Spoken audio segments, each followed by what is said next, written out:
코로나19 우한 폐렴 사태가 급속도로 악화되고 있습니다. 우려했던 지역사회 감염이 나타났습니다. 확진자가 100명을 넘었고 사망자도 처음 나왔습니다. 사망자가 나온 병원에서 간호사들이 확진 판정을 받는 등 병원 내 감염도 일어났습니다.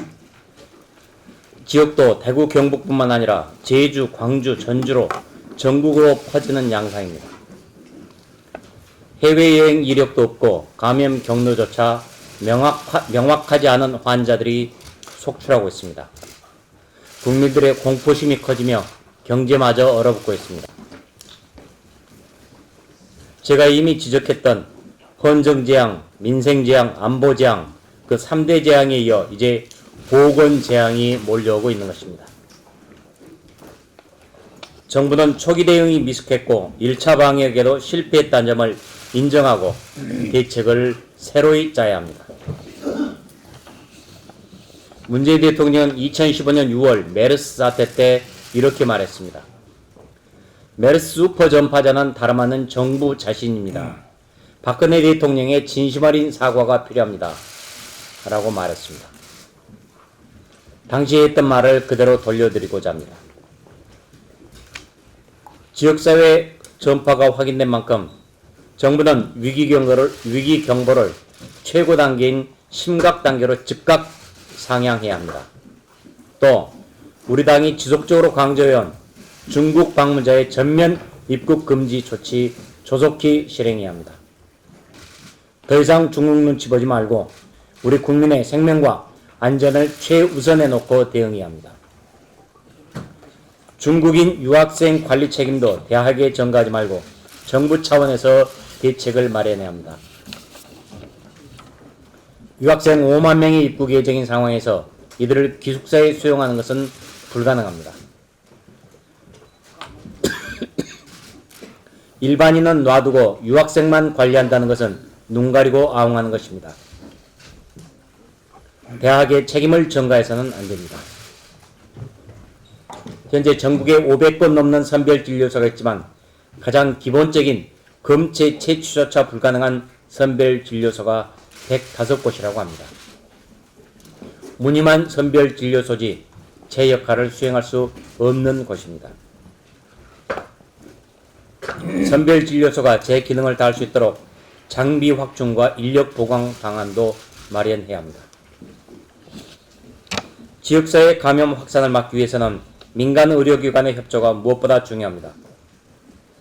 국민에게도 상황 발생 시 응급실로 가지 말고 보건소나 선별진료소를 먼저 찾으라고 반복해서 당부해야 합니다. 우리 미래통합당은 국내 생명과 안전을 위해 할 수 있는 모든 조치를 다할 것입니다. 정부의 방역 대책에도 초당적으로 적극 협력하겠습니다. 국회 코로나19 특위가 조속히 활동을 시작할 수 있도록 국회 차원에서 할 수 있는 대책도 잘 마련해 가도록 하겠습니다. 마지막으로 코로나19 방역에 애쓰고 있는 의료진 등 일선 담당자들의 노고에 큰 감사의 말씀을 드립니다. 바로 여러분들의 노고에 따라 대한민국의 그리고 국가의 안전과 방역이 잘 지켜지고 있습니다. 감사합니다.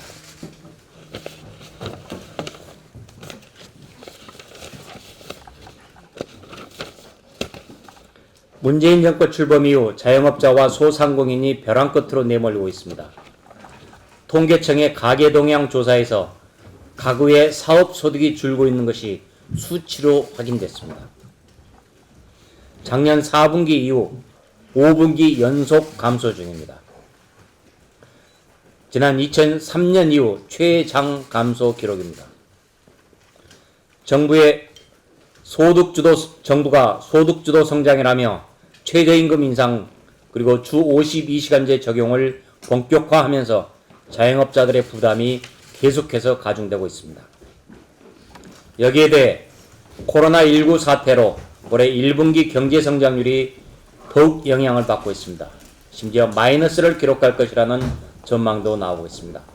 말 그대로 첩첩산중입니다. 지금이라도 문재인 정권은 현실을 직시하고 자신들의 잘못된 경제 정책을 폐기해야 합니다. 민생 파탄으로 국민의 분노가 하늘을 찌르고 있습니다. 민심을 계속 역행한다면 이번 선거에서 이 정권은 국민들로부터 심판을 받을 것입니다. 이상입니다.